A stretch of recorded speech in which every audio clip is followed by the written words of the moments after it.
¿Qué tal? Buenas noches. Cuando ya pensábamos que íbamos a dejar atrás la pandemia de la COVID, nos preocupa estar ante una nueva emergencia sanitaria. Por eso preocupa el incesante aumento de nuevos casos de viruela del mono. Aunque Sanidad intensificará su rastreo, el Gobierno central ha anunciado ya la compra de vacunas.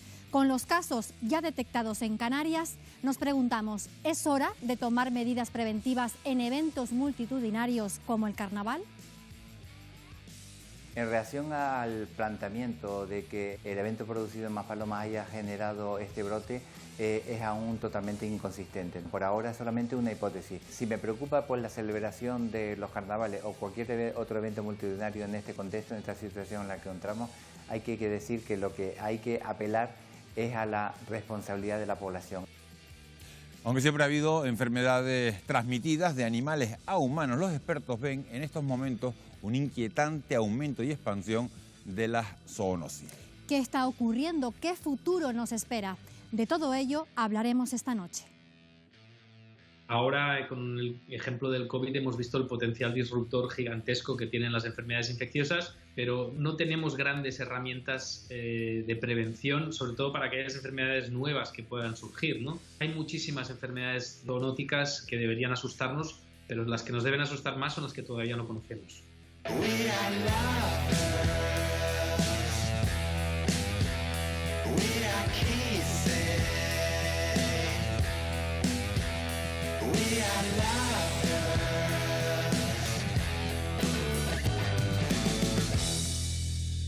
Para profundizar en todos estos asuntos nos acompañan esta noche 4 reputados expertos. Está con nosotros Luis Ortigosa, que es presidente de la Sociedad Canaria de Pediatría.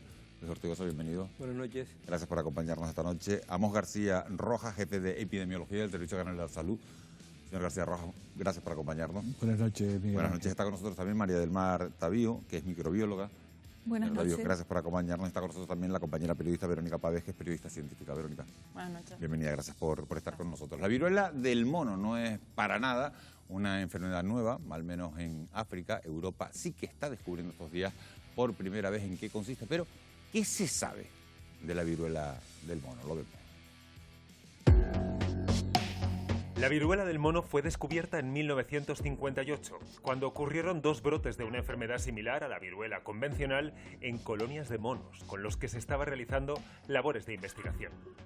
Pero el primer caso humano fue notificado 12 años más tarde, en una aldea de la República Democrática del Congo. Luego fue en la década de los 70 cuando sobre todo empezaron, los primeros brotes fueron niños y parece que el origen es pues ese contacto con animales de la zona, y la caza, alimentación y contacto con esos fluidos es parece lo que favoreció el salto al ser humano. Desde entonces, los casos han sido frecuentes en África Occidental y Central. Sin embargo, la alerta llega a Europa después de que Portugal y Reino Unido registren los primeros casos. En España, el 18 de mayo, Sanidad lanza una alerta sanitaria tras detectar 8 casos sospechosos en Madrid. En Canarias afrontan la identificación de los primeros casos en Madrid con bastante preocupación. Ya se pone en marcha la alerta sanitaria y esto exige una máxima atención. Día a día se van confirmando los positivos y España se convierte en uno de los países europeos con más casos, con 2 focos iniciales en Madrid y Gran Canaria. En reacción al planteamiento de que el evento producido en Maspalomas haya generado este brote, es aún totalmente inconsistente. Por ahora es solamente una hipótesis. Si me preocupa por la celebración de los carnavales o cualquier otro evento multitudinario en este contexto, en esta situación en la que encontramos, hay que decir que lo que hay que apelar es a la responsabilidad de la población. Profesor Fernando de la Calle, ¿estamos ante una enfermedad tan contagiosa como el coronavirus? Recordemos que la COVID se transmite vía aérea, ¿no? Como también una gripe, por ejemplo, y no es el caso de la viruela. Es verdad que la viruela del mono puede ir a veces en ciertas gotículas respiratorias, pero no es tan fácil, por tanto no tiene esa capacidad pandémica. Otra cosa, claro, es el aprender que es un virus que entra, ¿no? por primera vez en nuestro sistema sanitario y por tanto no sabemos todavía bien cómo se comportará entre nosotros. El precedente existente con la COVID-19 hace que ahora exista una especial preocupación con la viruela del mono. ¿Estamos ante una posible pandemia? Es importante distinguir entre los síntomas de la COVID y de la viruela del mono. Los síntomas son ligeramente parecidos al inicio. La fiebre en el caso de la viruela del mono es una fiebre moderada de 38, 38,5, sin embargo en el COVID es una fiebre intensa de 39 y más. La tos seca que aparece en el COVID, no hay tos en la viruela del mono. Importante también es en una segunda fase las erupciones en la piel. Al principio son manchas, después una pápula, después una ampolla y finalmente evoluciona hacia una costra.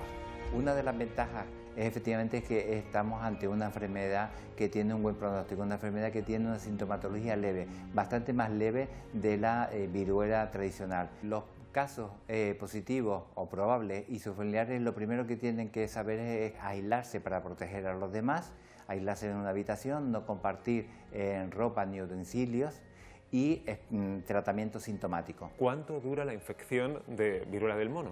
Puede durar 3 semanas, 4 semanas. ¿Durante todo ese tiempo la persona sigue siendo contagiosa? Sí, hasta que el organismo logra vencer al virus. ¿Cuáles son las vías de contagio? ¿Se trata de una enfermedad de transmisión sexual? No, esto es coyuntural. Lo que ha ocurrido en este brote no se había visto antes.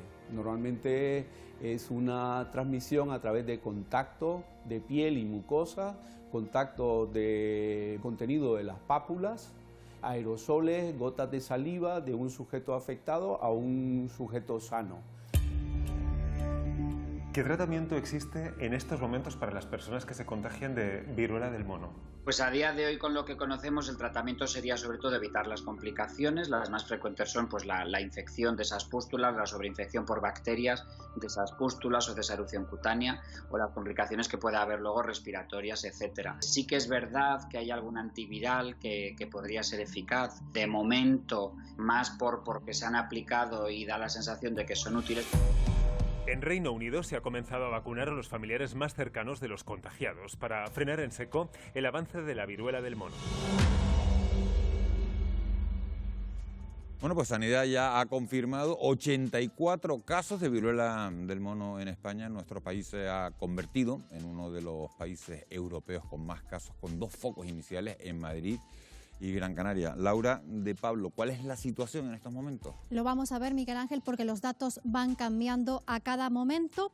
Y bueno, comenzamos por Canarias. En estos momentos hay 6 casos confirmados, 3 en Gran Canaria y 3 en Tenerife, y 10 casos que están en estudio, de los que 6 son probables y 4 sospechosos. El mayor brote continúa siendo el de la Comunidad de Madrid, con al menos 51 casos positivos. En Cataluña acaban de confirmarse 4 casos más. En el País Vasco se han confirmado 2 casos. En Aragón hay un caso confirmado, al igual que en Andalucía, también con un caso positivo. El Instituto de Salud Carlos III sigue estudiando un gran número de muestras. Hasta la fecha ha recibido un total de 157 casos sospechosos de viruela del mono procedentes de 9 territorios. Así que los datos, como vemos, Miguel Ángel, continuarán seguramente aumentando. Bueno, pues son los casos de los que estamos hablando y la primera pregunta surge, después de lo que nos acaba de contar Laura Mos García Rojas. ¿Está controlada la viruela del mono? Está controlada en estos momentos, no, y van a haber más casos, pero evidentemente el papel fundamental que se debe desarrollar desde el ámbito sanitario es extremar las medidas de rastreo hacia los contactos de los casos. Eso es el elemento clave. Hay elementos también que invitan a un razonable optimismo. Disponemos de instrumentos que nos permiten actuar contra el problema, contra la expansión de casos. Los instrumentos se basan en tratamientos antivirales y en la compra de vacunas que se va a hacer por nuestro país. Una vacuna que no se va a administrar como preexposición, es decir, antes de que una persona, para la población general, se va a administrar exclusivamente en los contactos estrechos de casos. Y dependiendo de la disponibilidad de vacunas, porque tampoco va a haber una disponibilidad enorme para todos los países europeos, se priorizará si es para contactos de casos de alto riesgo o para cualquier contacto de casos. Eso va a estar en función de la disponibilidad de vacunas. Marimar, algunas personas tienen ADN del virus detectable semanas después de la infección. ¿Hasta cuándo pueden contagiar los enfermos? Bueno, en realidad el periodo más contagioso es desde el comienzo de la aparición de lesiones en la piel hasta la aparición de la costra, pero incluso antes, durante el periodo prodrómico, es decir, cuando aparecen la fiebre o incluso las adenopatías, también se ha reportado en diferentes estudios que en algunos casos son también infecciosos.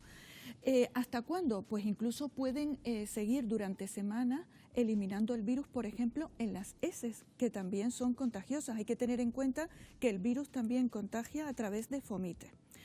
Otra cosa que preocupa es que hay un estudio reciente incluso que se ha publicado que habla de que algunos casos son casi prácticamente asintomáticos.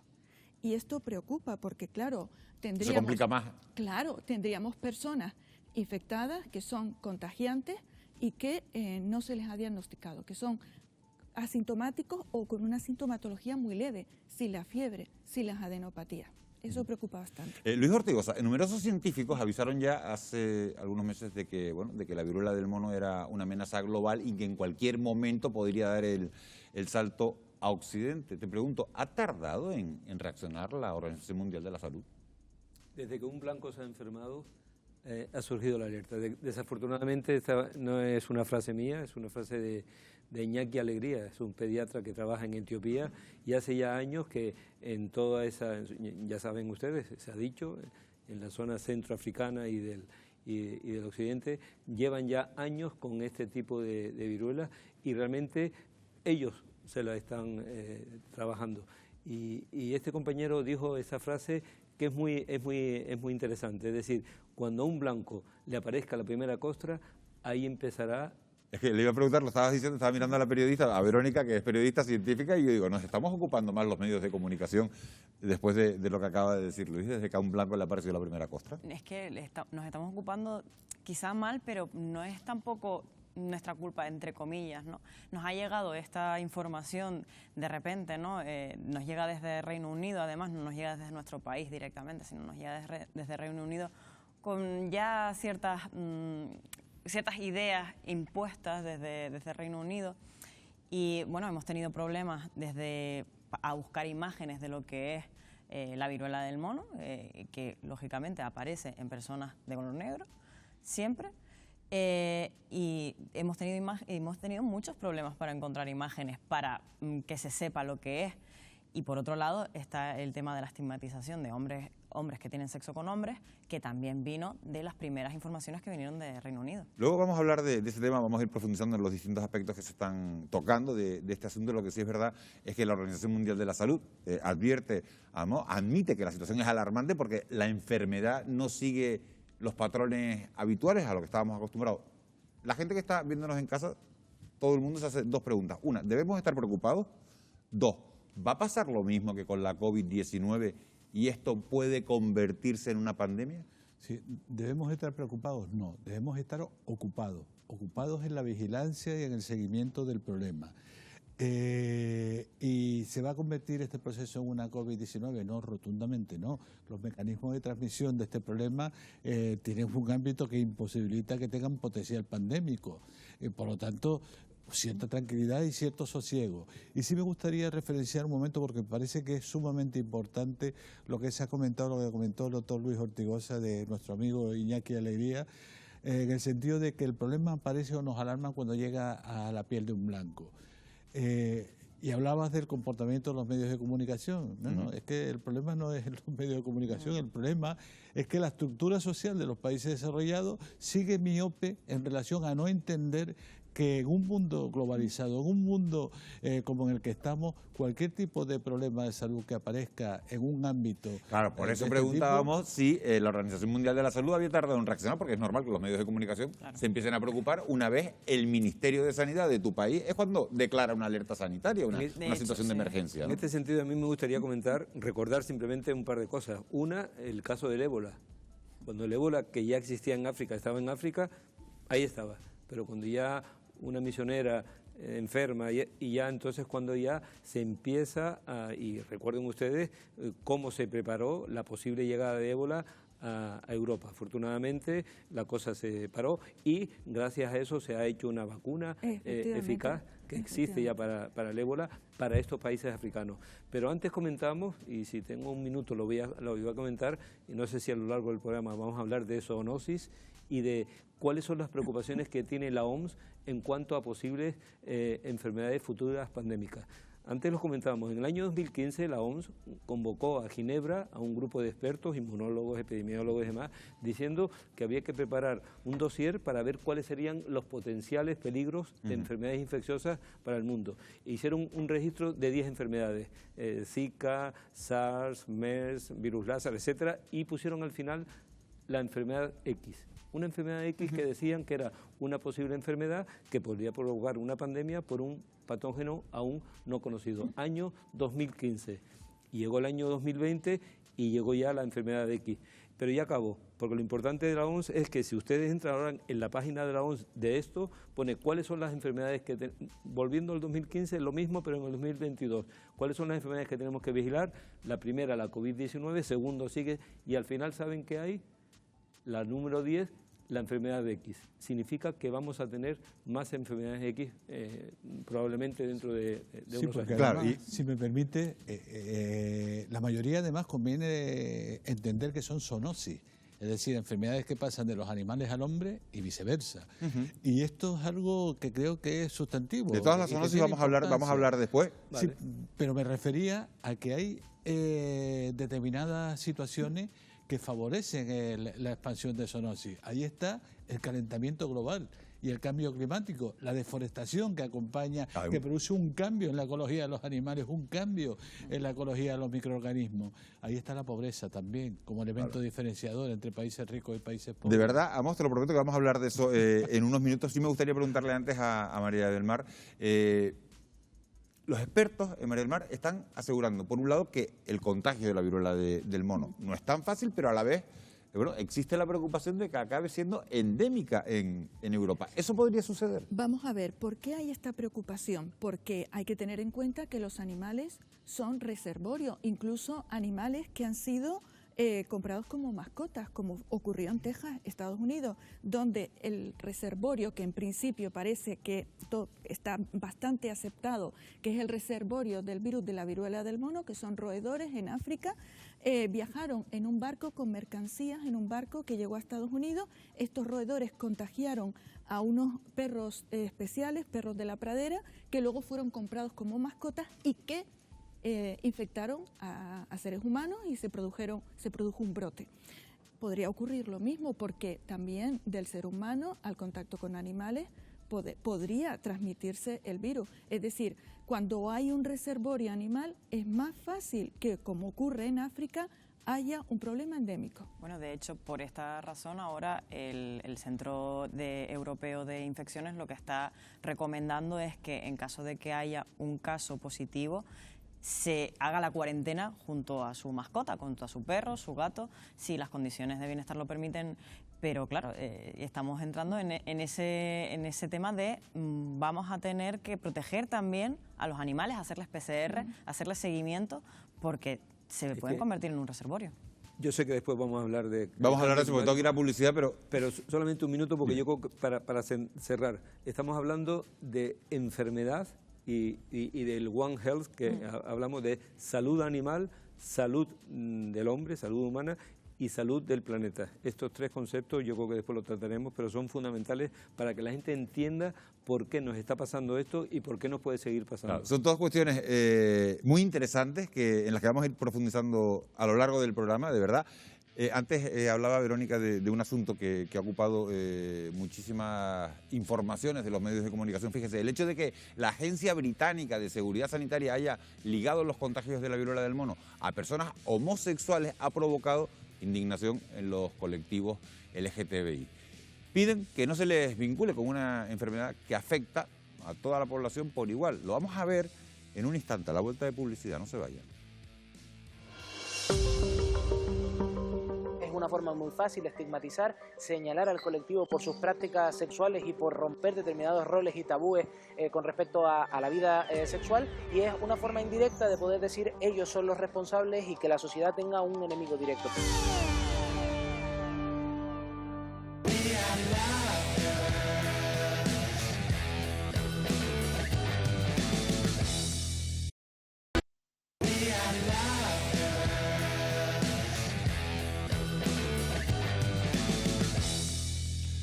Ya sucedió con el SIDA, la mal llamada epidemia gay. Se culpó a todo el colectivo de la propagación de una enfermedad que más tarde se descubrió que se transmitía no solo con relaciones homosexuales, sino también entre los heterosexuales. El colectivo LGTBI vuelve a sentirse señalado, ahora con la viruela del mono. La irrupción de casos de viruela del mono está teniendo un daño colateral que va más allá de la parte sanitaria: la estigmatización del colectivo LGTBI como culpable y transmisor de la enfermedad. España y Reino Unido son los dos países europeos con mayor número de positivos confirmados por viruela del mono. La Agencia Británica de Seguridad Sanitaria ha vinculado la mayoría de estos casos con homosexuales, bisexuales o con hombres que mantienen relaciones con otros hombres, una circunstancia que está generando polémicas conclusiones. Todos son adultos jóvenes y la mayoría son hombres que tienen relaciones sexuales con hombres. Hay que decir que todos los diagnosticados y las sospechas en nuestro caso son hombres. Sergio, cuando ves este tipo de planteamientos, de ideas, de declaraciones, ¿qué es lo que te pasa por la cabeza? Es evidente la irresponsabilidad de algunos sectores de la clase política y en general también de algunos medios de comunicación en relación con el colectivo LGBTI. Esto solo tiene un nombre y es claramente homofobia, es LGBTI-fobia. Se ha desmentido de forma clara, nítida, que este tipo de cuestiones tengan que ver con un colectivo de riesgo en concreto al que se nos está señalando de forma directa. Es una forma muy fácil de estigmatizar, señalar al colectivo por sus prácticas sexuales y por romper determinados roles y tabúes con respecto a la vida sexual, y es una forma indirecta de poder decir ellos son los responsables y que la sociedad tenga un enemigo directo. ¿Qué consecuencias podría acabar teniendo que no se ataquen a tiempo este tipo de errores o de bulos con respecto a la viruela del mono u otros ejemplos similares? Que las cotas de libertad que hemos ido ganando y que permiten que podamos tener espacios seguros, incluso también espacios seguros para la fiesta y para la reivindicación, se van a ir perdiendo, se van a ir señalando y nos van a seguir estigmatizando en muchos contextos. Un contexto que recuerda a la etiqueta de epidemia gay que se asoció durante muchos años al SIDA desde la aparición de los primeros casos en la década de los 80. Pero, ¿por qué se produce esta situación? Podríamos decir que es el miedo, pero no basta con que sea miedo. Tiene que haber además un componente de creencias irracionales y vincular una enfermedad con una orientación sexual que no tienen absolutamente nada que ver. Nos recuerda que todavía hay una proporción de la población que ni sabe de sexualidad, ni entiende la sexualidad, ni la acepta, y que incluso intenta imponer su sexualidad por encima de la de otras personas, su identidad por encima de la otra persona.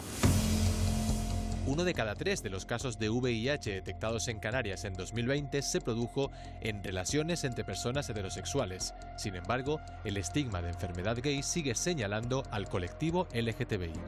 Pancho, ¿cómo afectó al colectivo LGTBI los años duros, los primeros años del VIH, finales de los 80, comienzos de los 90, con aquella epidemia de lo que se llamó el cáncer rosa? Fue una auténtica desgracia comprobar cómo la gente que ibas conociendo, porque ya te ibas abriendo al mundo, al mismo tiempo que las conocías iba muriendo. El hecho de que se estigmatizara al colectivo LGTBI supuso un daño mayor. Mucha gente vivió con un miedo excesivo, la posibilidad de hacerse la prueba ya se veía como algo perturbador y eso hizo que los diagnósticos tardíos generaran más muertes. Pero, ¿cuánto hay de cierto y cuánto de mito colectivo en estos planteamientos? Lo que ocurre es que, a diferencia del resto de los brotes que ha habido con esta enfermedad, en este brote la vía de transmisión está siendo a través de las relaciones sexuales, puesto que el antecedente de una exposición a riesgo de prácticas sexuales está presente en la mayoría de los casos, pero no es una enfermedad de transmisión sexual. Puedo asegurar que no todos los casos están dentro de ese patrón de hombres que practican sexo con hombres. Si un brote de coronavirus se da en un entierro, como así ocurrió en algunos casos, por la masificación que hay en un entierro, concluimos que los entierros son la fuente de dispersión del virus, pues sería absurdo. La prudencia y la investigación serán piezas clave para no incurrir en discriminaciones que hagan retroceder muchos años a los derechos adquiridos y añadan una carga más a la de la propia enfermedad. Bueno, pues la pregunta es evidente. ¿Por qué se sigue relacionando la viruela del mono con el colectivo gay si ya han dicho, y traslado la pregunta a la mesa a los expertos, que esto es falso? Bueno, yo creo que el problema empezó desde que tuvimos los primeros casos en Reino Unido y nos llega a nosotros, los periodistas, la información, nos llega una información desde Reino Unido, que diría que incluso estaba algo sesgada desde Reino Unido, en el que solo nos avisan o nos alertan de que este tipo de casos se están viendo en hombres que tienen sexo con hombres. A partir de ahí se cometen ciertos fallos de comunicación que siempre cuando hay una alerta sanitaria ocurren y que estamos aprendiendo. Creo que poco a poco con la COVID hemos aprendido, con esto seguiremos aprendiendo que las alertas sanitarias hay que tener más cuidado de lo que tenemos normalmente, porque creo que también el hecho de verlo lejos, verlo en Reino Unido, nos hizo pensar que, bueno, poner que eran hombres que tenían sexo con hombres, alerta al colectivo gay, no iba, como no creíamos que fuera a llegar hasta aquí, que esto es el primer error que siempre comentemos, pues tampoco tuvimos cuidado a la hora de hacer esa información. Y ahí creo que es el origen de esta estigmatización que, pese a que todos los expertos se han cansado de decir que es que esto se transmite a todas las personas, porque lógicamente si se transmite por gotículas se va a transmitir a cualquier persona, esa información inicial hizo bastante daño. Sí, efectivamente. En este sentido, si comparamos con lo que ocurrió con el VIH, cuando se empieza a describir en Estados Unidos, como los primeros casos que se describieron eran en chicos homosexuales, pues se le dio inicialmente el nombre de inmunodeficiencia asociada a gays. Entonces, eso desde luego influyó decisivamente en la estigmatización que se produjo con esta enfermedad infecciosa en este grupo. Aquí también ocurre, como has comentado, efectivamente, eso, cómo das la primera noticia. Eso influye, yo creo que de forma importante. ¿Y hace falta más información, Luis, para que la sociedad entienda que no es una enfermedad de transmisión sexual? Sí, yo creo que la información quizás aquí la vamos a dar y la estamos dando, y los medios, ya que está aquí Verónica, creo que deberían de volver atrás si ha habido algún error previo. Esto no es una enfermedad de transmisión sexual, esto no es una enfermedad de homosexuales, es una enfermedad de hetero y homosexuales, es una enfermedad que se contagia de unas personas a otras independientemente del género, no solamente por gotículas, sino también por contacto. Y no es la única manera de contagio, además. Efectivamente. Entonces, claro, si se contagian dos hombres, pues cuando tienen sexo dos hombres entre ellos, son dos hombres. Mientras que si es un hombre y una mujer, pues se puede contagiar un hombre y una mujer. Es así de sencillo. No es una enfermedad de relaciones sexuales, pero sí que se puede dar por relaciones sexuales. Amos García Rojas, ¿cómo se puede prevenir el contagio a través de estas relaciones? ¿El uso, por ejemplo, del preservativo lo evitaría? Vamos a ver, lo evitaría en cuanto los flujos, los exudados, y el semen es uno de ellos, puede ser transmisor, pero hay un contacto directo que no se evitaría en el contexto de la relación. Y permíteme que incida un poco en el tema este de la estigmatización, porque a mí francamente me parece repugnante que se asocie determinados comportamientos de la vida de cada cual con determinadas patologías. Me resulta absolutamente insoportable. Los microorganismos no tienen predilección por los homosexuales o no tienen predilección por los heterosexuales. Tienen predilección por las pautas de comportamiento que pueden facilitar los contagios, que puede ser en una relación sexual en la que no tengamos el suficiente cuidado. Pero reforcemos la idea de que este problema no tiene nada que ver con las enfermedades de transmisión sexual.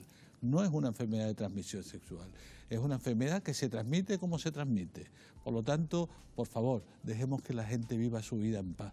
Bueno, pues para entender un poquito mejor todo lo que estamos viviendo, vamos a mostrarles un vídeo. Causante de hasta 500 millones de muertes durante el siglo XX, la viruela acabó con la vida de grandes mandatarios históricos como Luis I de España o el faraón Ramsés V. Aunque se creía erradicada, la llegada de la viruela del mono a nuestras vidas ha vuelto a traer escenas de este virus que azotó a Europa durante años.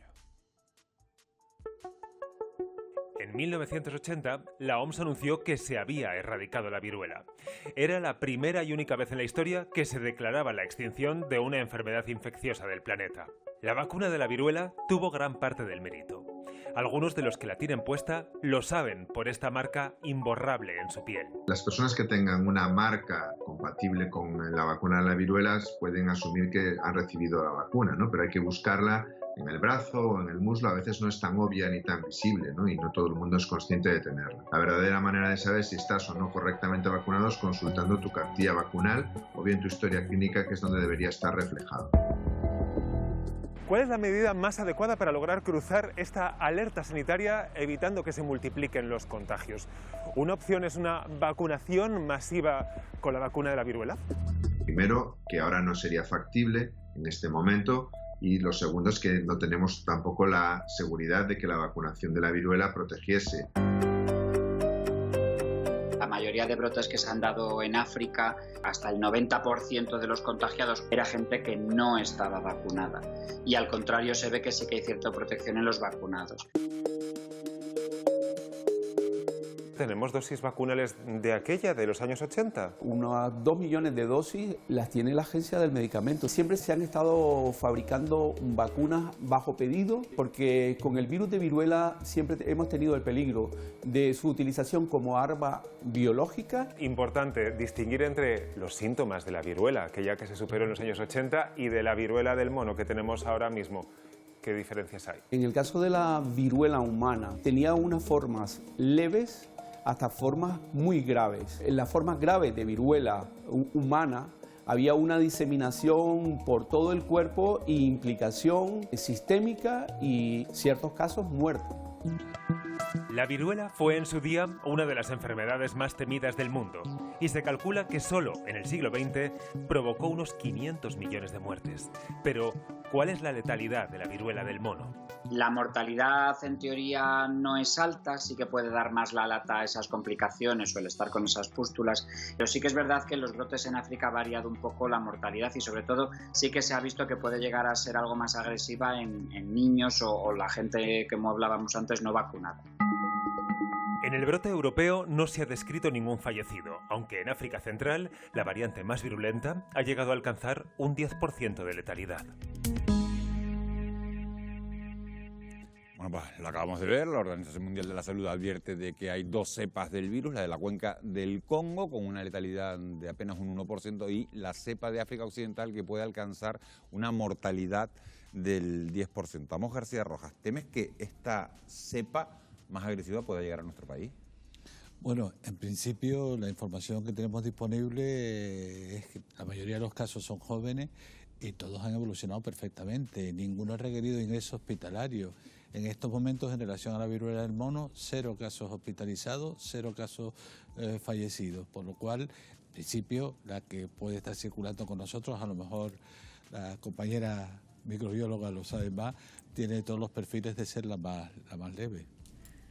Bueno, efectivamente, los casos que estamos viendo son leves porque en realidad, por lo que sabemos, la cepa probablemente procede de la zona occidental y por lo tanto, digamos que es menos virulenta.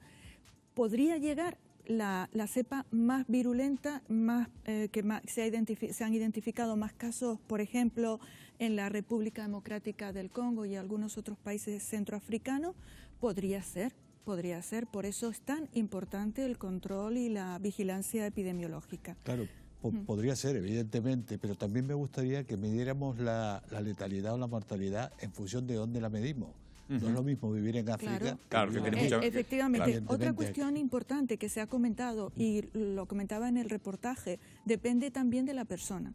La enfermedad puede ser mucho más grave en niños, también en personas con inmunodeficiencia. Por ejemplo, hay un estudio muy interesante en donde se describe cómo transcurre una parte de esa epidemia que se ha estado produciendo en Nigeria desde 2017 hasta la actualidad por esta cepa. Aparentemente. Y la mortalidad, los casos de mortalidad se dieron, por ejemplo, en personas HIV, que por cierto es una enfermedad que es una lacra importante en el continente africano. Has hablado de que la enfermedad puede ser más grave en niños y teniendo al presidente de la Sociedad Canaria de Pediatría al lado, ¿es más grave en niños? Muchas enfermedades son mucho más graves en niños, especialmente porque su sistema inmune está en fase de formación, en niños pequeños sobre todo. Pero yo quiero, en este momento, ya lo ha dicho Amos, todos los casos que están habiendo aquí en Europa son en gente joven, niños, no sé si hay un caso que además está hospitalizado en el Reino Unido solamente, pero hay que recordar además que en África se muere de 3 cosas más importantes que por la viruela del mono. Se muere por SIDA, se muere por tuberculosis y se muere por malaria. 3 enfermedades graves y que realmente, frente a las que ya están empezando a ver algunos resultados de vacunas. Y ese es un tema... Sí. Termina. No, y ese es un tema importante, porque si después vamos a hablar de... Es que vamos a hablar también de la tuberculosis y de todo eso, pero te quería hacer una pregunta, Luis. Tú eres experto también en vacunas. La Organización Mundial de la Salud ha recomendado vacunar a todos los contactos estrechos y Reino Unido ya está administrando esas vacunas. La pregunta es si en España estamos llegando tarde a la compra de estas vacunas, cuando en el Reino Unido ya se están administrando. Me da la impresión de que no se está llegando tarde. Ahora, yo creo que Amos tiene muchísima más información que yo, le está en la ponencia de vacunas y debe tener información más fresca, pero yo creo que además con la experiencia previa de la COVID, yo creo que afortunadamente se ha ganado bastante en estudios epidemiológicos y en saber cómo enfrentarse ante una situación catastrófica pandémica. Esto en principio se puede convertir en brotes, pero esto probablemente sería rarísimo que se pueda convertir en una gran epidemia, sobre todo aquí en Europa. Y los casos que estamos diciendo son casos realmente leves, están todos en su casa, no están hospitalizados. Y realmente la vacunación, ya se ha dicho, la vacunación habrá que ponerla en círculos, es decir, en los contactos más estrechos, más íntimos. Pero no va a haber una vacunación generalizada. Yo no creo que vaya a haber una... No va a haber una vacunación generalizada porque hay mucha gente que se está planteando. Es que venimos de una pandemia, porque si no a lo mejor ni siquiera nos lo planteábamos, pero hemos venido de una pandemia en la que nos han recomendado una primera dosis, una segunda dosis a los 6 meses, pero después nos hablaron de una tercera, incluso en algunos casos de una cuarta. Son 2 enfermedades totalmente... No tienen nada que ver, claro. No tienen nada que ver una con la otra. Pero Luis, entiende que hay mucha gente en casa a lo mejor que está planteándose y dice, ¿y esto cómo va a ser por la poca información que teníamos? Pero yo te aseguro que no va a ser una vacunación masiva, de ninguna manera, porque no hay ningún elemento que justifique ese tipo de decisión.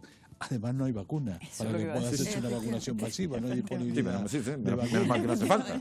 Pero en cualquier caso, lo lógico, lo razonable es tener la herramienta de la vacuna para evitar la expansión con la llegada de nuevos casos. Y eso se hace no con el criterio de preexposición al riesgo, sino de posexposición al riesgo. Yo soy contacto de un caso, soy contacto estrecho de un caso y entonces posiblemente tendría que vacunarme. Lo que está haciendo ahora España, que lo anunció ayer la ministra de Sanidad, es una compra centralizada en Europa, ¿no? de la vacuna, de la única vacuna que hay, que además es muy limitada la cantidad que hay. Entonces, una vacunación masiva, aparte de que va a ser imposible porque no hay vacuna, tampoco, como dicen ellos, no tiene sentido ahora mismo, porque tampoco es una enfermedad que vaya a parar el mundo como paró el COVID. Es que no va a ser eso. Y ya que el Pisuerga pasa por aquí, quiero arrimar el agua a la sardina de la vacunación. Quiero decir que tenemos en España una vacunación excelente, no de la viruela del mono, sino un sistema público que está haciendo una vacunación para todas las edades de la vida, y ahí sí que no debemos bajar la guardia. Ahí sí que es importante que mantengamos todas las vacunaciones al día, porque hay vacunas para ello y es la forma de tener esas enfermedades, el sarampión, la difteria, la tosferina, la rubeola, en raya. Si dejamos de vacunar, vamos a ver cómo reemergen de nuevo estas enfermedades. Bueno, dejamos las vacunas a un lado. Me pregunto, ¿nos hemos preocupado alguna vez de que en Nigeria se vacune frente a la viruela del mono?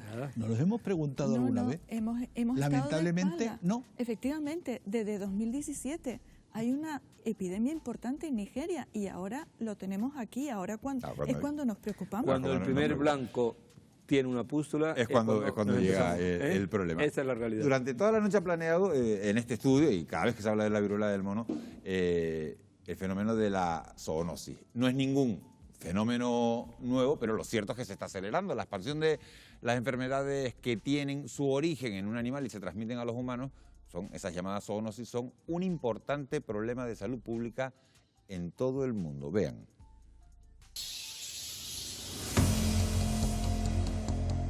Según la OMS, las enfermedades emergentes derivadas de la zoonosis constituyen el 75% de las surgidas en los últimos 40 años, pero su aparición se ha acelerado en estas últimas décadas.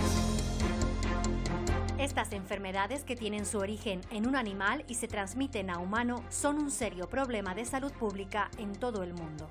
Quique Bassat, tras la COVID, la atención se centra ahora en la viruela del mono, pero ¿podríamos saber de cuántas enfermedades potenciales estaríamos hablando? Bueno, hay todas las que queramos, por desgracia, ¿no? Hay muchas que todavía no están descritas, hay muchas que son clásicas enfermedades zoonóticas, como por ejemplo el ébola, que conocemos muy bien, y por lo tanto hay múltiples posibilidades de reservorios animales que luego pueden dar lugar a enfermedades en los humanos. Todo tiene que ver con la proximidad entre los animales que son portadores de algunos de estos patógenos que causan enfermedad en los propios animales y luego en los humanos, y la proximidad de los humanos con estos animales, ¿no? Muchas de estas enfermedades tienen potencial pandémico, desde cepas de gripe que afectan a los pájaros y que saltan al humano, hasta el ejemplo del COVID más reciente.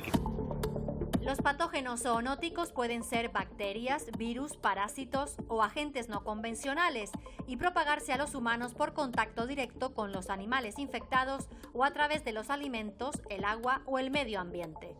El virus del Nilo, el del Zika, el ébola o la gripe A son algunos ejemplos. ¿Pero estamos bien preparados para afrontar estas enfermedades? Pues estamos mal preparados. Primero porque son enfermedades que nunca han sido prioritarias desde el punto de vista de la salud pública occidental o de país de renta alta, ¿no? Ahora, con el ejemplo del COVID, hemos visto el potencial disruptor gigantesco que tienen las enfermedades infecciosas, pero no tenemos grandes herramientas de prevención, sobre todo para aquellas enfermedades nuevas que puedan surgir, ¿no? Hay muchísimas enfermedades zoonóticas que deberían asustarnos, pero las que nos deben asustar más son las que todavía no conocemos.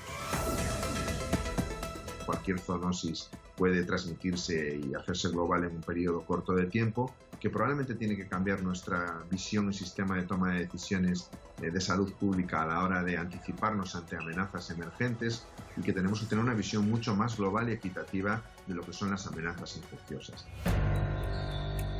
Se calcula que un 75% de la superficie terrestre ya se ha visto alterada por la actividad humana, y esa afectación tiene un impacto directo en la aparición de enfermedades infecciosas. Luis Suárez, ¿qué consecuencias tiene la alteración de un ecosistema natural? La alteración de cualquier ecosistema natural, por ejemplo de un bosque tropical, lo que provoca es que se destruyan esos delicados equilibrios que se han construido a lo largo de siglos de evolución y que mantienen un equilibrio que impide que ciertas enfermedades se transmitan con facilidad a otras especies o al ser humano, ¿no? En los años 70, digamos, el 70% de las enfermedades que afectaban al ser humano eran zoonosis, pero en los últimos 10 años hemos subido al 75%. ¿Y por dónde tendrían que venir las soluciones para mitigar el auge de estas enfermedades? Lo primero es entender cuál es el origen del problema y entender ese concepto que nos están intentando transmitir de todos los expertos, que es el concepto de One Health, de una única salud. Entender que la salud del planeta, de los ecosistemas del planeta, está muy ligada a la salud de los animales, tanto salvajes como domésticos, con la salud del ser humano, y que si afectamos cualquiera de los elementos de ese círculo vamos a pagar las consecuencias. La mejor vacuna ante nuevas pandemias es tener una naturaleza sana, y por lo tanto invertir en conservar la naturaleza es invertir en nuestra salud y en nuestro futuro. El mundo tendrá que afrontar nuevas enfermedades. La salud humana, animal y medioambiental cada vez cobran más fuerza para enfrentar futuras crisis sanitarias. La pandemia del coronavirus es una enfermedad transmitida de animales a humanos. La viruela del mono resulta que también. Podemos decir, Marimar, que las zoonosis son la principal amenaza contra la salud pública. Efectivamente, son una amenaza muy importante y cada vez más. Y tiene mucho que ver con lo que hemos estado comentando y también en el reportaje, el cambio climático, la deforestación, etcétera. De hecho, en 2015, antes de la pandemia por el coronavirus, ya la Organización Mundial de la Salud reunió a todo un conjunto de expertos y valoraron del conjunto de zoonosis cuáles representaban el riesgo más inmediato para el ser humano.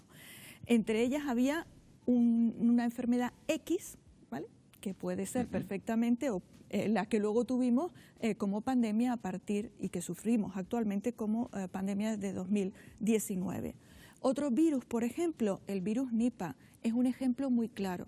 El virus Nipah, que es un paramyxovirus, una familia de virus muy similar a la familia del virus de la gripe, pues bien, ¿qué ocurre? Que hay en zonas de Asia se produce una deforestación importante y los murciélagos, que eran el reservorio de este virus, pues se desplazan, y a donde se desplazan son murciélagos que se alimentan, son los llamados murciélagos de la fruta, pues se desplazan a zonas, por ejemplo, donde se crían cerdos. Estos murciélagos que portan el virus Nipah van eliminando en su orina y en sus heces ese virus que contamina esos sitios donde se crían cerdos. Los cerdos se infectan y a partir de los cerdos pasan al ser humano. Y hemos tenido brotes muy importantes por virus Nipah en Malasia, en Bangladesh. Y es uno de los que señala la Organización Mundial de la Salud, entre otros 7 más, justamente como peligros dentro de las zoonosis. ¿Podemos saber qué enfermedades peligrosas podrían saltar durante los próximos años de animales a humanos? Pues sí, está por ejemplo esta. También, por ejemplo, la fiebre hemorrágica de Crimea-Congo, que es también por otro virus que tiene un reservorio animal. El virus Lassa, que tiene también como reservorio roedores y que ya está produciendo brotes en algunos lugares del planeta. El virus Lassa, por ejemplo, la transmisión a humanos sería por tanto la orina y excrementos de roedores que contaminen, por ejemplo, alimentos y tantos otros. El MERS-CoV, por ejemplo. Como para ser aprensivo, ¿no? Con todo lo que está contando. No, pero es que esa es la realidad y hay claro, más. una realidad que está ahí, que no miramos hasta qué pasa. El virus, ¿sabes cuál es la que más me preocupa de todas las que ha comentado ella? La que no sabemos. Eso es. Efectivamente. La que no sabemos es la que más nos debe de preocupar. Porque a pesar de tener esta lista, nos ha causado la pandemia que bueno, estaba ahí dentro de las posibilidades un coronavirus, pero no estaba dentro de el la dato. lista de El dato es prioridades. terrible, Luis. 700.000 personas mueren por zoonosis en el mundo cada año.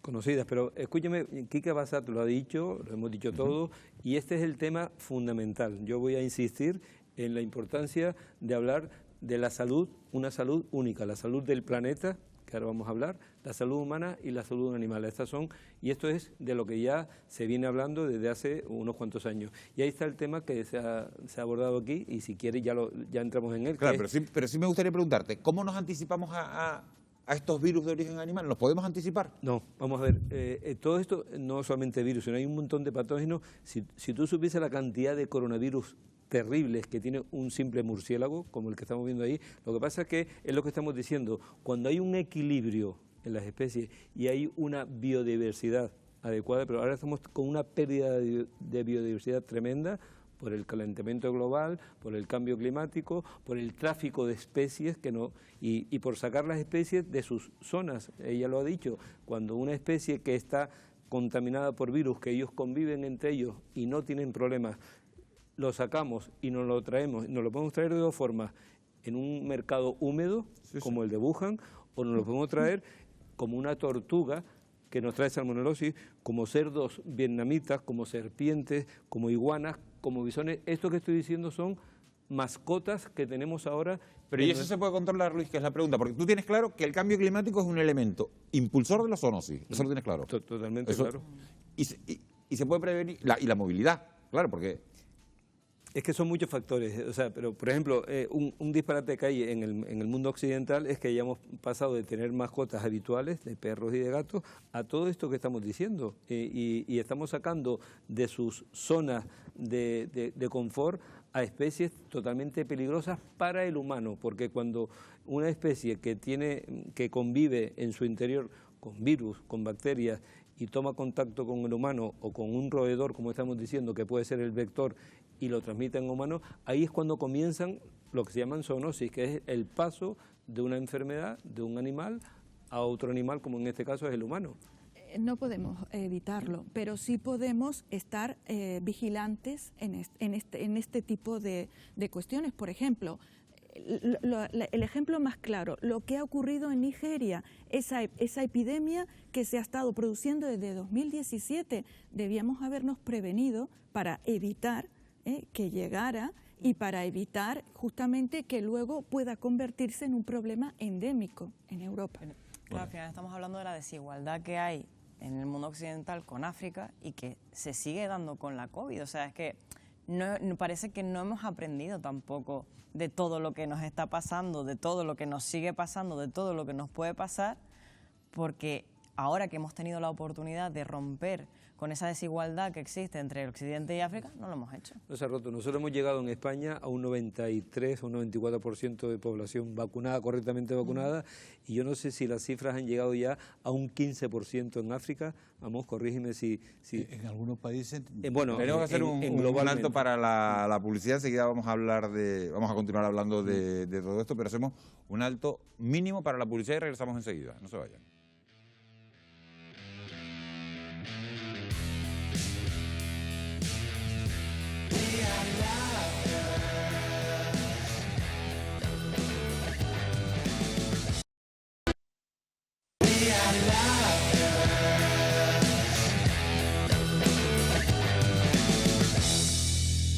Bienvenidos de nuevo. Más de 1 millón de personas contraen una infección de transmisión sexual cada día. Estamos hablando de más de 8 nuevas infecciones cada segundo y durante todo el año.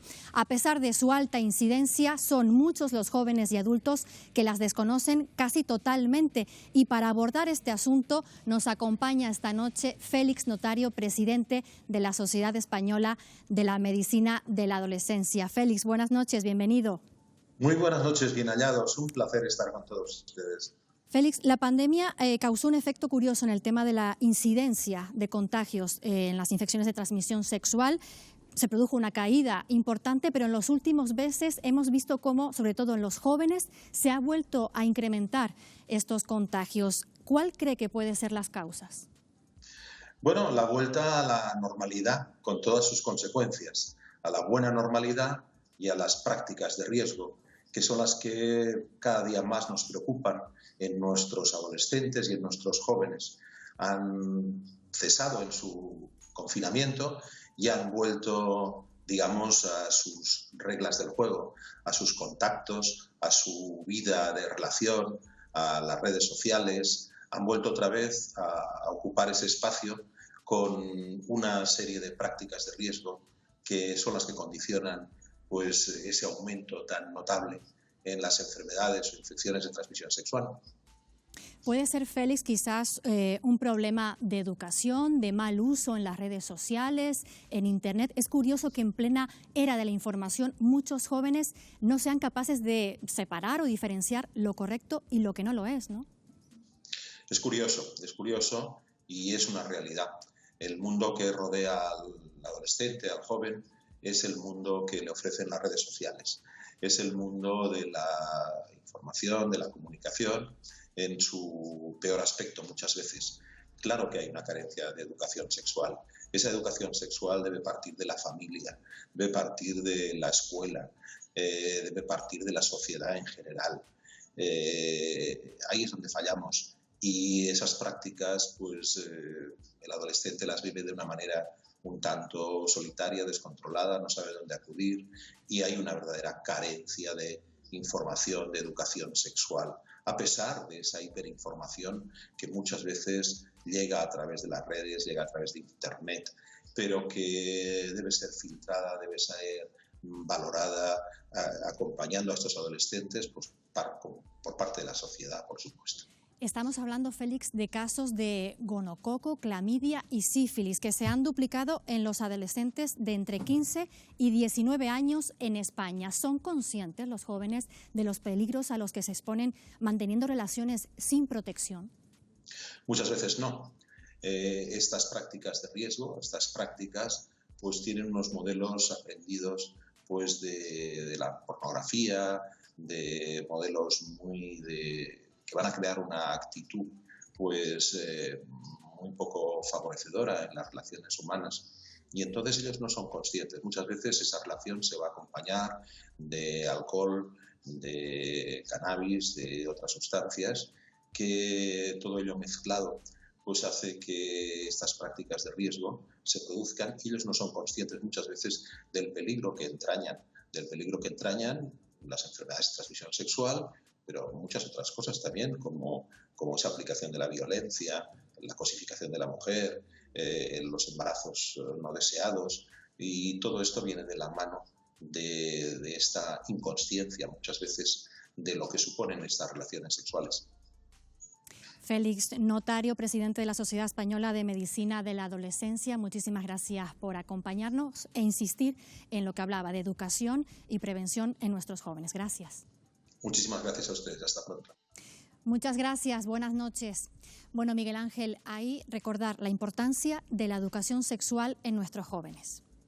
Gracias, Laura. La pregunta que nos hacemos, Amos García, ¿cuáles son las enfermedades de transmisión sexual que más se contagian en Canarias? Sí, las mismas que ha comentado el compañero. Básicamente la gonocosia, la sífilis, curiosamente está teniendo también una presencia importante, la clamidia, y no me gustaría dejar de nombrar otra que parece que ya no existe y sin embargo seguimos en pandemia, que es la infección por VIH. Desgraciadamente seguimos teniendo casos de VIH. Durante la pandemia se redujo, Amos, el número de infecciones de transmisión sexual en un 80%. Ahora parece que el panorama está cambiando de nuevo. ¿La pandemia ha obstaculizado, es la pregunta, los esfuerzos para realizar pruebas de detección de enfermedades como lo que acabas de nombrar, la clamidia, la gonorrea, la sífilis, durante los últimos años? Desde luego la pandemia supuso un estrés al sistema sanitario brutal. Prácticamente no había otra cosa que COVID, y eso lógicamente hizo que hubiera un retroceso en otras dinámicas que ya estaban establecidas, a pesar del esfuerzo poderoso de los profesionales, porque el COVID era el problema fundamental que había que abordar. Y esto es así, y esto hay que entenderlo así. En cualquier caso, también quiero subrayar que la pandemia también evitó que tuviéramos muchas patologías transmisibles por las estrategias de confinamiento, por las estrategias de uso de mascarilla, etcétera, etcétera. Fue también un tapón importante a enfermedades transmisibles. De otro tipo no. A las crónicas y degenerativas siguieron su curso, lamentablemente un estatus secundario al que tenían antes, fruto de la prevalencia de COVID. ¿Qué consecuencias tiene para nuestra salud de infectarse de sífilis o con gonorrea? Bueno, pues por ejemplo puede dar lugar a problemas que deriven en esterilidad. En el caso, por ejemplo, es el caso de clamidia o incluso de la gonocosia.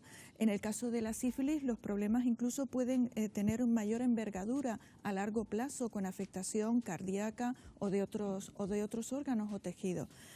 Hay que tener en cuenta que no solo estas enfermedades por clamidia, la gonocosia o la sífilis, que son de origen bacteriano, están entre ese grupo de enfermedades o infecciones de transmisión sexual, porque hay que tener en cuenta que muchas son durante un largo tiempo asintomáticas, lo cual hace que la infección siga evolucionando, provocando daño, y ya cuando se detecta a veces es demasiado avanzada. También lo que se ha comentado, el VIH en Canarias, han habido 179 casos en 2022 y miles de seropositivos, sigue siendo un problema, pero luego hay otras, como por ejemplo enfermedades parasitarias, porque muchas veces se transmiten conjuntamente, como la tricomoniasis es otra posibilidad, infecciones víricas, el virus del papiloma humano, aunque ya está introducido en la vacunación sistemática, siguen habiendo un importante número de casos que además tienen efectos, pueden producir, por ejemplo, en la mujer cáncer de cervix uterino. En fin, que tenemos un buen grupo de... Yo creo que ha hecho un buen repaso, efectivamente. Es un resumen bastante completo, Un buen repaso de enfermedades que pensábamos que eran del siglo XIX. Hablar de sífilis hoy y hablar de gonocosia puede sonar a antiguo.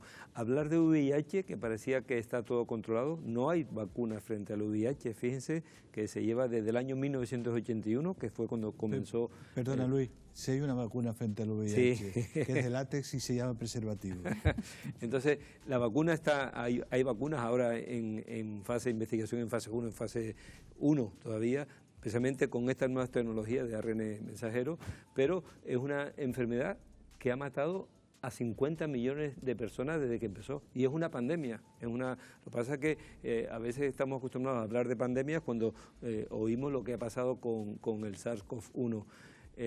Y bueno, y yo termino con el tema del papiloma, porque el tema del papiloma sí que es importante. O sea, la vacunación frente a VPH, fíjense que cuando comenzó aquí hace ya unos 12 años, se empezó solamente a chicas de 14 años y ya se adelantó hace unos años a chicas de 12 años. Y los pediatras llevamos reclamando desde hace ya varios años que es muy importante vacunar también a los varones.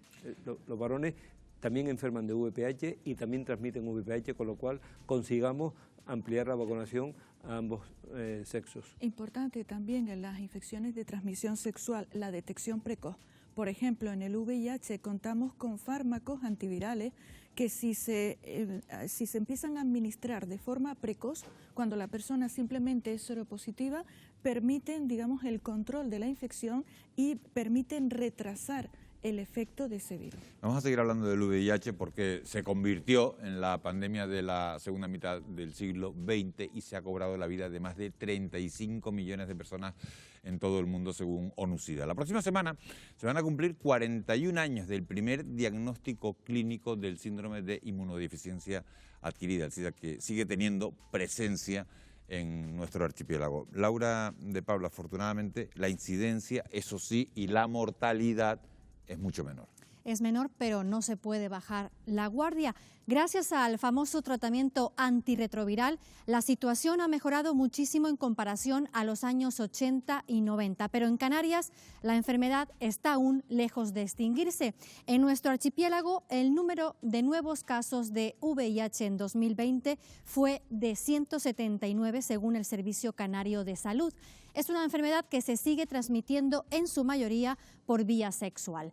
El perfil de los infectados en Canarias en los últimos años corresponde al de un hombre de entre 30 y 34 años. Casi el 66% la ha adquirido por relaciones sexuales desprotegidas con otros hombres, pero más del 30% corresponde a transmisiones en relaciones heterosexuales. Casi la mitad de los diagnósticos en Canarias se hacen de forma tardía. El 45,2% de las personas diagnosticadas de VIH-Sida por primera vez en 2020 presentaba indicios de diagnóstico tardío. Por eso sigue siendo importante identificar la infección lo antes posible y no descuidar los programas de prevención.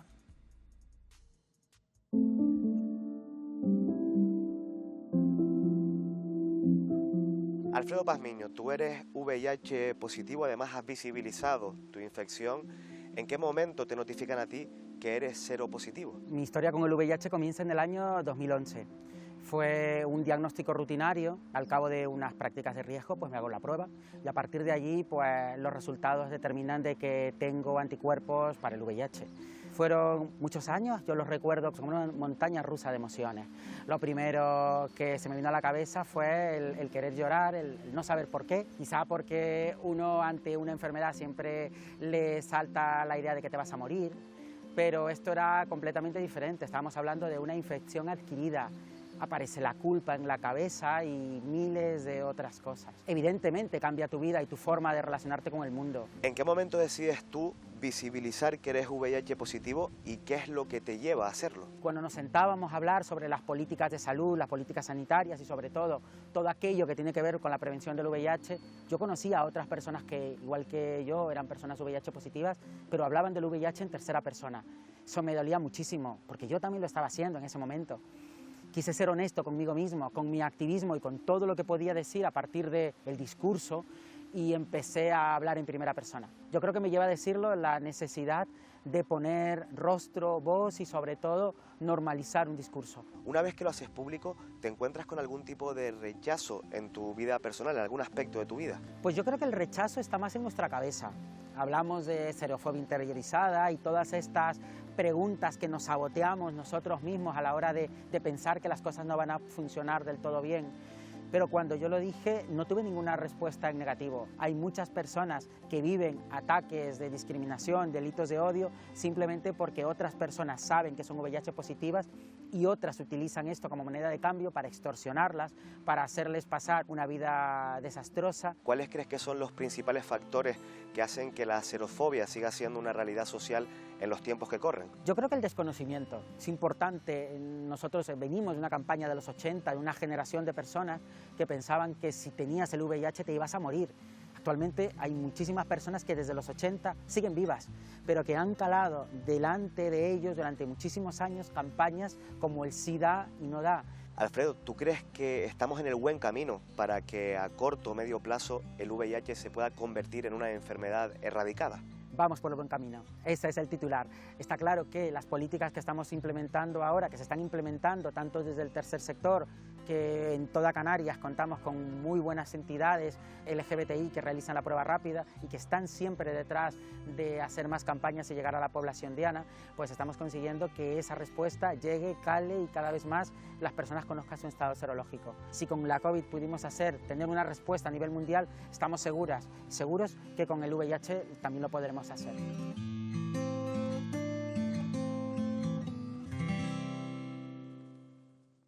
Bueno, pues después de ver todo esto, lo que se me ocurre, Verónica, preguntarte es si crees que le hemos perdido el miedo al SIDA. Absolutamente. Creo que las nuevas generaciones que no han vivido la pandemia de SIDA no tenemos suficiente información de lo que ocurrió en los años 80 y lógicamente esto ha hecho que se pierda el miedo, ¿no? Además, en cierto momento se ha dado la información de que es una enfermedad extinguida, ¿no? Como que es del pasado, y no es así.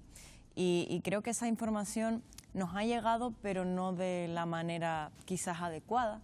Creo que falta sensibilización, no tanta información, porque es verdad que en los colegios, en los institutos se explica todo esto, pero creo que no llega a los chicos realmente. Creo que hace falta más sensibilización y explicar realmente el problema que resulta de esta enfermedad. Hay numerosos expertos que coinciden en el hecho de que la infección por VIH haya pasado de ser una enfermedad mortal a una patología crónica, bueno, pues es una de esas principales causas de que se haya perdido el miedo al SIDA. Sin embargo, sigue siendo una enfermedad peligrosa, lo estábamos comentando antes. Les pregunto, ¿sigue siendo una enfermedad peligrosa?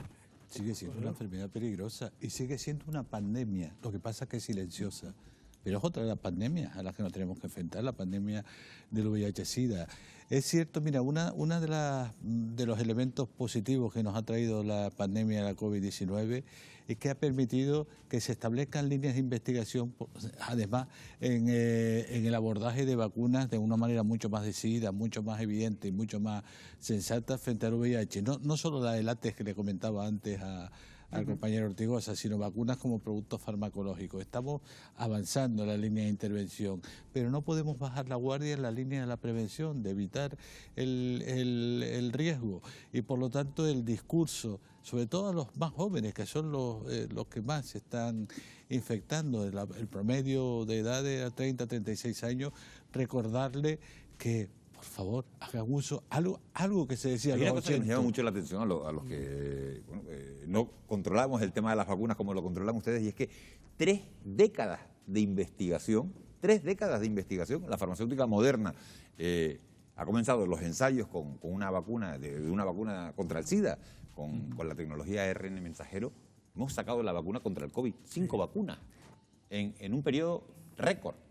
Llevamos 3 décadas investigando para la vacuna del SIDA. ¿Por qué está costando tanto dar con una vacuna contra esta enfermedad? Porque el virus del VIH es muy difícil, es no muy todos cambiante. Los patógenos son igual. Y hay vacunas que miren, antes lo que comentábamos, lo que más mata en África es VIH, malaria y tuberculosis. Y estamos ya prácticamente con alguna vacuna ya a punto de tuberculosis y de malaria, de VIH, porque el virus de VIH es un virus muy pejiguera, y después de muchísimos ensayos, aún con las tecnologías antiguas, y hablamos de antiguas antes del 13 de marzo de 2020, cuando ya empezamos a conocer la tecnología del RNA mensajero para nuevas vacunas, quizás esta pueda ser una vía en la que quizás se pueda conseguir. Pero yo, para acabar, creo que lo más importante lo ha dicho Amos, y yo creo que es fundamental.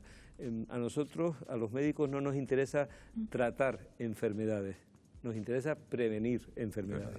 Y ese es el tema más importante de aquí. Has hablado de África y has hablado de tuberculosis. Vamos a hablar de eso. El continente africano sigue sufriendo los embates de diferentes epidemias de enfermedades infecciosas que también podrían propagarse por Occidente. De hecho, la tuberculosis sigue causando estragos en algunos de nuestros países vecinos, y ni siquiera en Europa hemos sido capaces de erradicarla. Lo vamos a abordar en tan solo un minuto, a la vuelta de publicidad. La tuberculosis es la enfermedad que más daño le ha hecho a la especie humana a lo largo de toda su historia y que lamentablemente todavía, hasta que ha llegado el COVID en el año 2020, seguía siendo la enfermedad infecciosa que más mataba en el mundo, como 3 o 4 veces más que el SIDA, ¿no? Es una enfermedad olvidada, pero no una enfermedad erradicada.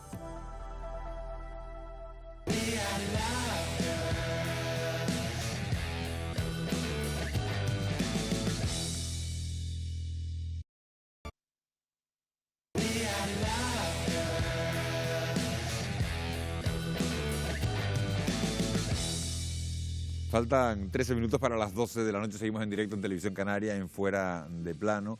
La tuberculosis es la enfermedad infecciosa más mortífera por detrás de la COVID. Se trata de una bacteria que casi siempre afecta a los pulmones y que se transmite a través del aire. Aunque hace más de un siglo que tenemos una vacuna, a día de hoy, Laura de Pablo, la tasa de mortalidad por esta enfermedad sigue siendo muy alta.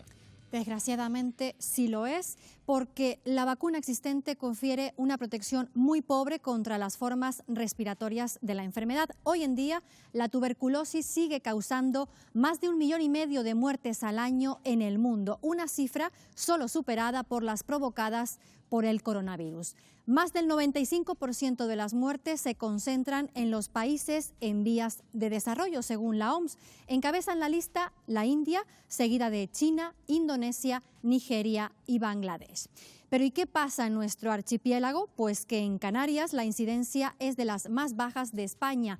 Los últimos datos la sitúan en 6 casos por 100.000 habitantes, según la Consejería de Sanidad.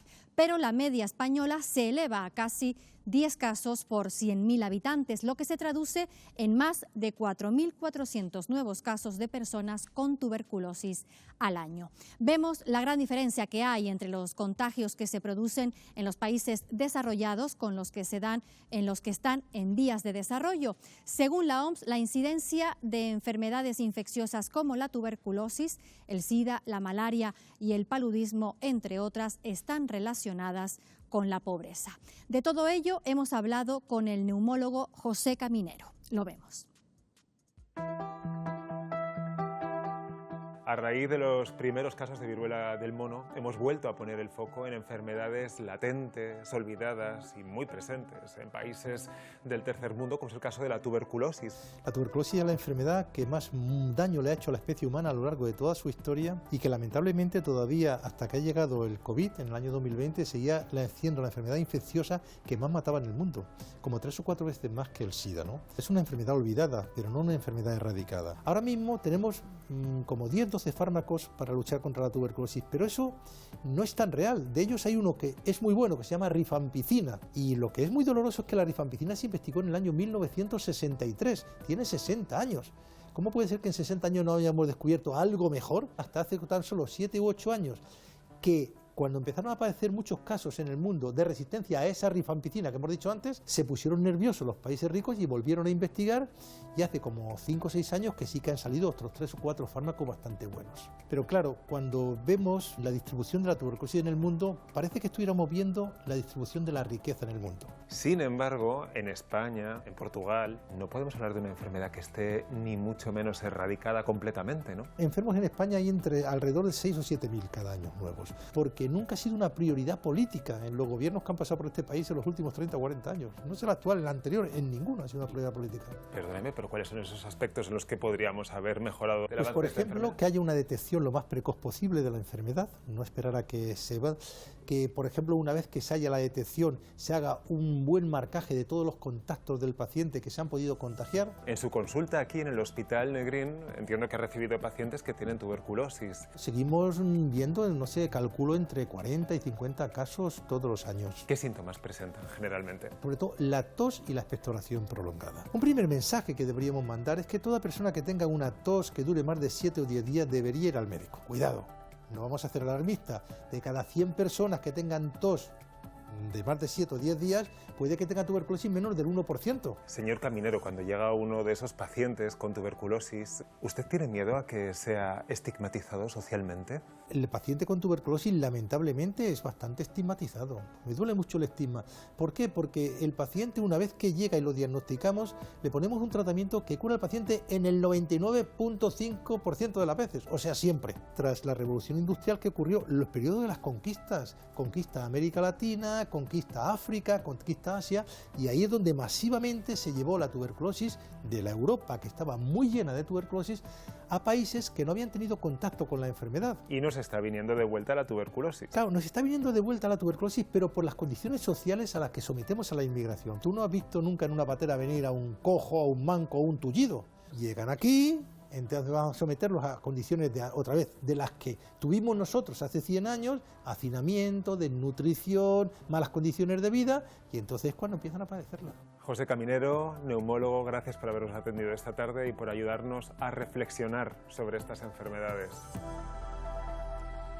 En África la tuberculosis sigue provocando la muerte de centenares de miles de personas cada año. Además, las interrupciones en las campañas de vacunación rutinaria causadas por el COVID-19 han provocado un aumento del sarampión o la fiebre amarilla. Si seguimos desatendiendo a África, esto es la pregunta que le quiero hacer a los invitados de esta noche, ¿se convertirá en un polvorín de enfermedades infecciosas que nos ponga en riesgo a todos, Luis Ortigosa? Sí, es que actualmente es un polvorín, no es que se va a convertir en un futuro, con lo cual efectivamente no hay que desatender ni a África, ni a Sudamérica, ni a los países en vías de desarrollo. Yo creo que tenemos que centrar la atención hacia ellos y al mismo tiempo, insisto, cambio climático, calentamiento global, son temas fundamentales que tenemos que abordar a corto plazo.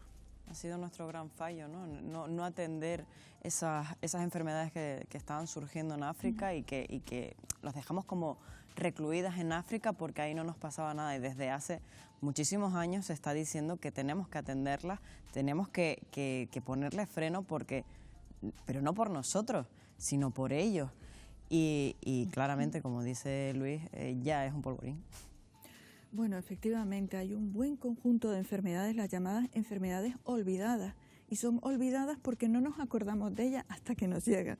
Es decir, dentro de ellas, por ejemplo, en África tenemos un buen número de enfermedades parasitarias causadas por parásitos como la leishmaniasis, la tripanosomiasis, la cisticercosis, dracunculosis. Es un conjunto enorme que causan no solo el daño y la enfermedad y el daño en las personas, sino que luego eso genera un círculo de empobrecimiento, porque claro, pues las personas afectadas o los niños, por ejemplo, no pueden acudir a la escuela, las personas afectadas no pueden desarrollar su actividad, digamos, laboral, que forma parte de su economía. Es decir, lo que genera aumenta el círculo de pobreza, con lo cual, pues, justamente inciden claramente, no solo desde el punto de vista sanitario, sino también económico y social.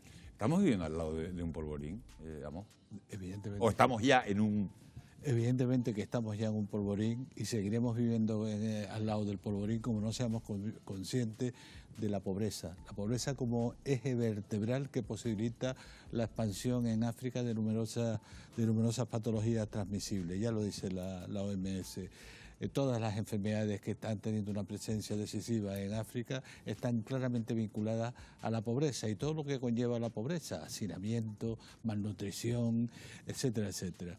Y de esa perspectiva no olvidarnos al mismo tiempo de la necesidad de ser conscientes de que tenemos que trabajar en contra del calentamiento global. Yo prefiero llamarlo calentamiento global porque el cambio climático creo que es un síntoma del calentamiento global, que es un elemento que está produciendo una modificación en el nicho ecológico de presentación de los microorganismos y está produciendo también un cambio ecológico en el mismo comportamiento de los animales, incluidos nosotros como hombres. Y si me permite, un elemento que me parece importante como reflexión. Hemos estado hablando hoy un porcentaje muy amplio del tiempo del programa de la viruela del mono. Por Dios, que no nos despiste de que seguimos en pandemia. De que está el COVID-19 por ahí todavía. Al SARS-CoV-2. Sigue ahí y que no nos despiste la viruela del mono del problema que sí que está teniendo todavía un peso importante en nuestro medio. Todas las semanas vamos conociendo los datos y se siguen produciendo muertes por culpa de esa pandemia, mucha gente todavía con COVID persistente. Y no olvidar que en estos momentos la viruela del mono, 0 casos hospitalizados, 0 muertos. Luis Ortigosa, muchísimas gracias por habernos acompañado esta noche. María del Mar Tavío, muchísimas gracias por haber estado. Amos García Roja, un placer, como siempre.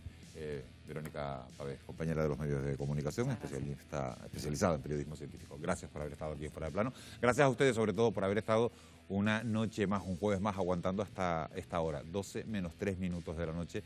Y aquí seguíamos hablando de enfermedades infecciosas y de esa viruela del mono. Gracias por haber estado ahí. Les emplazamos a volvernos a encontrar dentro de 7 días. Será el próximo jueves a las 10:25 de la noche con otro tema de actualidad. Gracias por su compañía. Que tengan ustedes un muy feliz descanso. Buenas noches.